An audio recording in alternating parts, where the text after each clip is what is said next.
అందరికీ నమస్కారం. నేను మీ కొరివి వినయ్ కుమార్. దేశవ్యాప్తంగా జమిలీ ఎన్నికల చర్చ సాగుతుంది. అయితే జమిలీ ఎన్నిక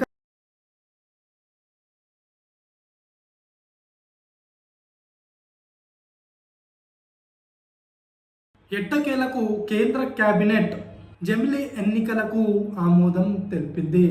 అయితే గత ఏడాది సెప్టెంబర్ 2023లో మాజీ రాష్ట్రపతి రామ్నాథ్ కోవింద్ నేతృత్వంలో ఒక హై లెవెల్ కమిటీని నియమించింది కేంద్ర ప్రభుత్వం. ఈ కమిటీ పలు సూచనలను, సలహాలను నివేదిక రూపంలో ఈ ఏడాది అంటే మార్చి 2024లో కేంద్ర ప్రభుత్వానికి అందించింది. దాదాపు 18,626 పేజీలతో కూడినటువంటి నివేదికను కేంద్ర ప్రభుత్వానికి అందించింది ఈ కమిటీ. అయితే దేశవ్యాప్తంగా ఉన్నటువంటి అనేక పార్టీలను ఈ కమిటీ సంప్రదించింది. దాదాపు 47 పార్టీలను సంప్రదించగా అందులో 37 పార్టీలు జమిలీ ఎన్నికలకు తాము అనుకూలమని, ఒక 10 నుంచి 12 పార్టీలు మాత్రం తాము జమిలీ ఎన్నికలకు వ్యతిరేకమని ఈ కమిటీకి తెలిపినట్లు నివేదికలో తెలిపింది ఈ కమిటీ. అయితే ఈ కమిటీ పలు సలహాలు, సూచనలు కూడా చేసింది. పార్లమెంట్ ఎన్నికలకు అలానే అసెంబ్లీ ఎన్నికలకు ఒకేసారి సైమల్టేనియస్గా ఎన్నికలు జరపాలని, అలానే పార్లమెంట్, అసెంబ్లీ ఎన్నికలు జరిగిన 100 రోజుల్లోపే స్థానిక సంస్థలకు ఎన్నికలు జరపాలని ఈ కమిటీ సూచించింది. అయితే ప్రస్తుతం ఎప్పుడైనా ఏదైనా రాష్ట్రానికి మధ్యంతర ఎన్నికలు వచ్చినట్లయితే ఎన్నికల అనంతరం నుంచి 5 సంవత్సరాల వరకు ఆ టర్మ్ అనేది ఉంటుంది. దాన్ని ఎలా కుదిస్తారు అన్న ప్రశ్న చాలా మందికి ఉత్పన్నమైంది. దానికి కూడా సలహా సూచన ఇచ్చింది ఈ కమిటీ. మధ్యంతర ఎన్నికలు వచ్చినప్పుడు ఏదైతే రిమైనింగ్ టర్మ్ ఉంటుందో 2.5 సంవత్సరాలు కానివ్వండి, 3.5 సంవత్సరాలు కానివ్వండి, 4 సంవత్సరాలు కానివ్వండి, ఎంతైతే టర్మ్ ఉంటుందో ఆ టర్మ్కి మాత్రమే ఎన్నికలు జరపాలని ఈ కమిటీ సూచించింది. అయితే ప్రస్తుతం పార్లమెంట్ సభ్యుడు కానివ్వండి, లేదంటే అసెంబ్లీ సభ్యుడు కానివ్వండి, ఎవరైనా మరణిస్తే ఏదైతే రిమైనింగ్ టర్మ్కు ఉప ఎన్నిక జరుపుతుందో అదేవిధంగా ఏదైనా రాష్ట్రానికి లేదా పార్లమెంట్కు మధ్యంతర ఎన్నికలు వస్తే మిగిలిన సమయం ఏదైతే ఉంటుందో దానికి మాత్రమే ఎన్నికలు జరపాలని చెప్పి ఈ కమిటీ సూచించింది. అలానే పార్లమెంట్తో పాటు అసెంబ్లీకి మరియు స్థానిక సంస్థల ఎన్నికలకు ఒకే కామన్ ఎలక్టరల్ రోల్ ఉండాలని ఈ కమిటీ సూచించింది. అయితే ప్రస్తుతం పార్లమెంట్ ఎన్నికలు ఒకసారి, అసెంబ్లీ ఎన్నికలు ఒకసారి, స్థానిక సంస్థల ఎన్నికలు ఒకసారి జరుగుతున్న నేపథ్యంలో ప్రతిసారి ఎన్నికలకు ముందు ఎలక్షన్ కమిషన్ కొత్తగా ఓటర్ ఐడీలను నమోదు చేస్తుంది. ఈ క్రమంలో కొంతమంది ఓటర్ ఐడీలు కూడా తొలగిస్తూ ఉంది. దీంతో ప్రతిసారి కొత్త జాబితాతో ఎన్నికలకు వెళ్తుంది ఎన్నికల కమిషన్. ఒకవేళ కామన్ ఎలక్టరల్ రోల్ కనుక పెట్టినట్లయితే 5 సంవత్సరాలకు ఒకసారి మాత్రమే ఓటర్ లిస్ట్ను అప్డేట్ చేసే అవకాశం ఉంటుంది. దీంతో కామన్ ఎలక్టరల్ రోల్ ద్వారా ఒకే ఎన్నికల జాబితాతో పార్లమెంట్ అలానే అసెంబ్లీ, స్థానిక సంస్థల ఎన్నికలు జరగనున్నాయి. అంతేకాకుండా ఈ బిల్లు పాస్ కావడానికి పార్లమెంట్లో దాదాపు 18 రాజ్యాంగ సవరణల అవసరం ఉంటుందని తెలుస్తుంది. అందులో ఒక 15 రాజ్యాంగ సవరణలకు కేవలం పార్లమెంట్ ఆమోదిస్తే సరిపోతుంది. కానీ ఒక 2-3 రాజ్యాంగ సవరణలకు మాత్రం దాదాపు 16 లేదా 17 అసెంబ్లీల యొక్క తీర్మానం అవసరం అని తెలుస్తుంది. అయితే చాలామంది ప్రధాని నరేంద్ర మోడీ మొట్టమొదటిసారి జమిలీ ఎన్నికలు తీసుకొస్తున్నారని, ఏదో కొత్తగా జరుగుతుందని చెప్పి ఒక అపోహ పడుతూ ఉన్నారు.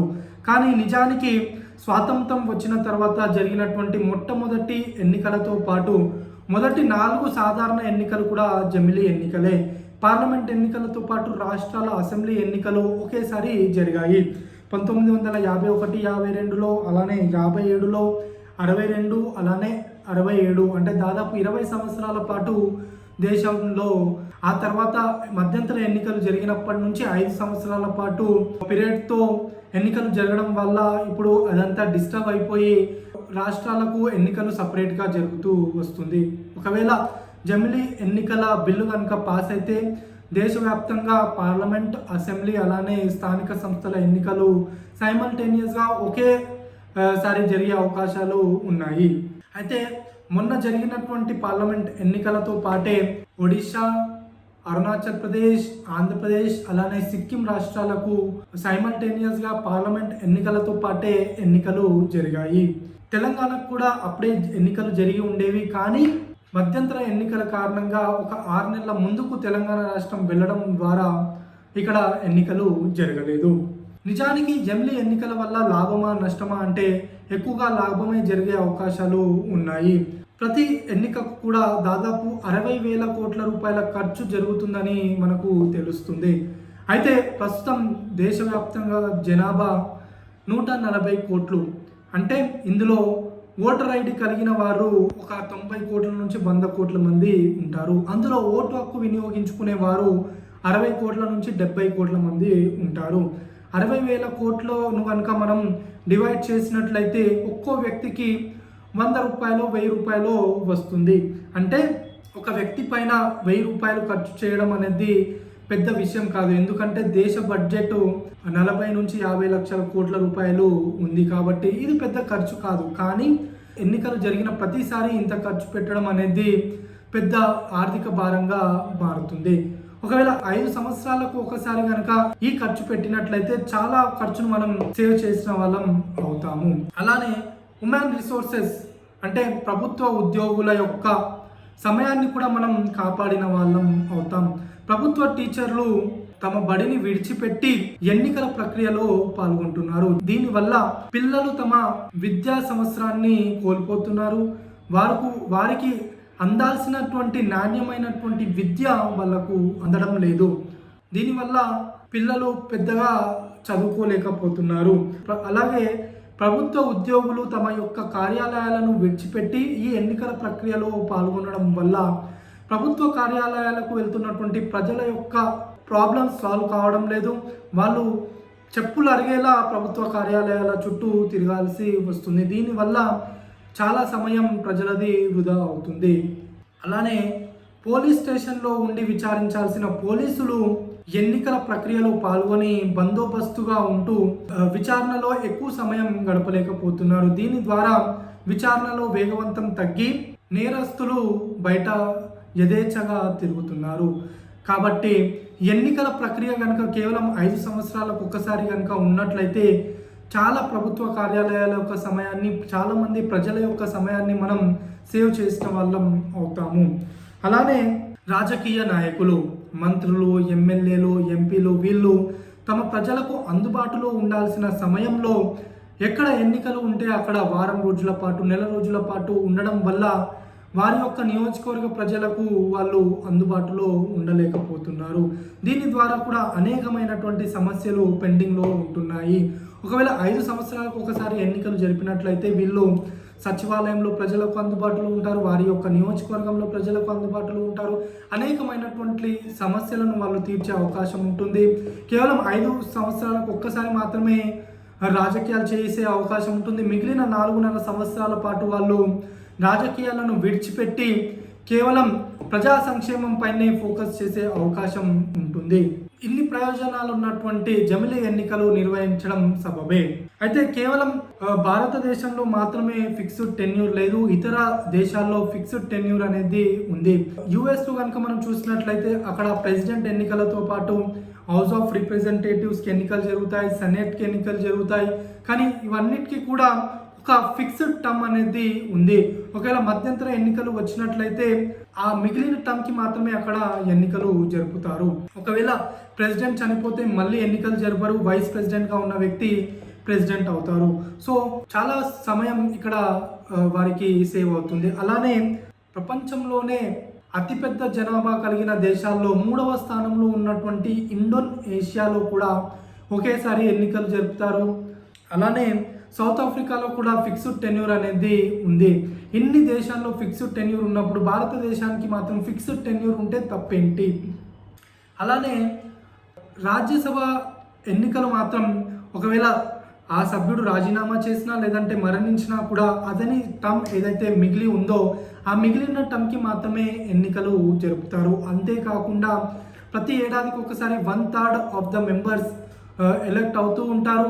వీరందరూ కూడా ఏదైతే 6 years పీరియడ్ ఉందో దానికి మాత్రమే వాళ్ళు ఎన్నిక కాబడతారు. అంటే 6 years ఆఫ్ టర్మ్ అనేది రాజ్యసభకు మన దేశంలో ఫిక్స్డ్గా ఉంది. ఫిక్స్డ్ టెన్యూర్ రాజ్యసభకు మాత్రమే ఉంది.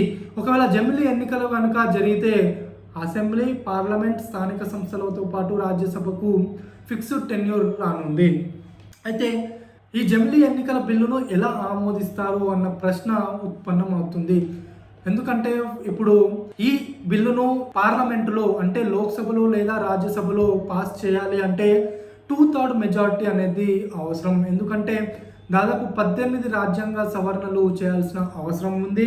ప్రస్తుతం లోక్సభలో కనుక చూసినట్లయితే 543 మంది పార్లమెంట్ సభ్యులు ఉండగా 2/3 మెజారిటీ అంటే 362 మంది పార్లమెంట్ సభ్యుల యొక్క మద్దతు ఈ బిల్లు పాస్ కావడానికి అవసరం కానుంది.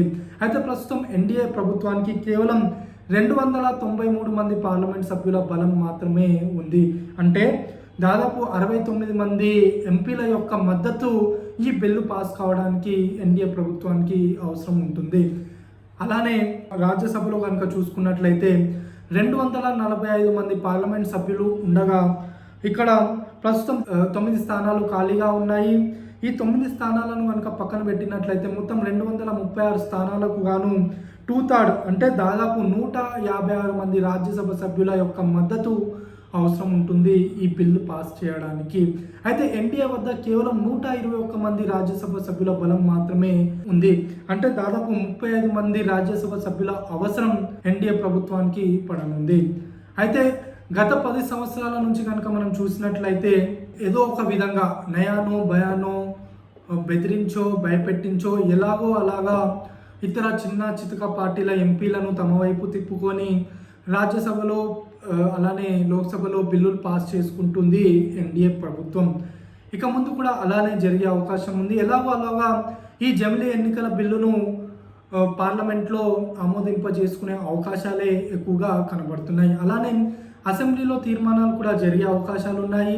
ఎందుకంటే ప్రస్తుతం 10 రాష్ట్రాల్లో బీజేపీ అధికారంలో ఉంది. అలానే ఒక 6 నుంచి 7 రాష్ట్రాల్లో ఇతర పార్టీలతో భాగస్వామిగా ప్రభుత్వంలో కొనసాగుతుంది. కనుక 16 నుంచి 17 అసెంబ్లీ తీర్మానాలతో ఎలాగో అలాగా ఈ బిల్లును గద్దెనెక్కించే అవకాశాలే ఎక్కువగా కనబడుతున్నాయి. అయితే రాజకీయ పార్టీలు ఒప్పుకుంటాయా అంటే జాతీయ పార్టీలకే ఎక్కువగా లాభం ఉంది కాబట్టి జాతీయ పార్టీలు ఖచ్చితంగా ఒప్పుకుంటాయి. కానీ ఇప్పటికే కాంగ్రెస్ పార్టీ అధినేత మల్లికార్జున ఖర్గే మాత్రం ఇండియా కూటమి జమిలీ ఎన్నికలకు వ్యతిరేకమని ప్రకటించడం జరిగింది. అయితే ఇదివరకే ఇండియా కూటమిలో ఉన్నటువంటి సమాజ్వాదీ పార్టీ లాంటి పార్టీలు తాము జమిలీ ఎన్నికలకు సిద్ధమని తెలపడం జరిగింది. అయితే ఇండియా కూటమి యొక్క నిర్ణయాన్ని స్వాగతించి గౌరవించి వాళ్ళు మరి తమ యొక్క నిర్ణయాన్ని వెనక్కి తీసుకుంటారా లేదంటే తమ నిర్ణయానికి కట్టుబడి ఉంటారా అనేది వేచి చూడాలి. అలానే ప్రాంతీయ పార్టీలకు ఎక్కువగా నష్టం చేకూరే అవకాశాలు ఉన్నాయి కాబట్టి ప్రాంతీయ పార్టీలు దీనికి ససేమిరా ఒప్పుకునే అవకాశాలు కనబడడం లేదు. ఎందుకంటే జాతీయ అంశాలపైనే పార్లమెంట్ ఎన్నికలు జరుగుతాయి కాబట్టి జాతీయ పార్టీలకు ఎక్కువగా లాభం జరుగుతుంది, ప్రాంతీయ పార్టీలకు ఎక్కువగా నష్టం జరుగుతుంది కాబట్టి ప్రాంతీయ పార్టీలు ఒప్పుకునే అవకాశాలు కనబడడం లేదు. అయితే ఇక్కడ కేంద్ర ప్రభుత్వానికి నేను ఒక సూచన చేయాలనుకుంటున్నా. జమిలీ ఎన్నికలు ఎప్పుడు వచ్చినప్పటికీ కూడాను ఏప్రిల్ మేలో కాకుండా నవంబర్ డిసెంబర్లో వచ్చేలా చూసుకుంటే బాగుంటుంది. ఎందుకంటే ఏప్రిల్ మేలో తీవ్రమైనటువంటి ఎండలు ఉన్న సమయంలో ఎన్నికలు పెట్టడం ద్వారా అభ్యర్థులు సరిగా ప్రచారం చేసుకోలేకపోతున్నారు, ఓటర్లు ఓటు హక్కు వినియోగించుకోలేకపోతున్నారు, పోలింగ్ బూత్ కు వెళ్ళలేకపోతున్నారు.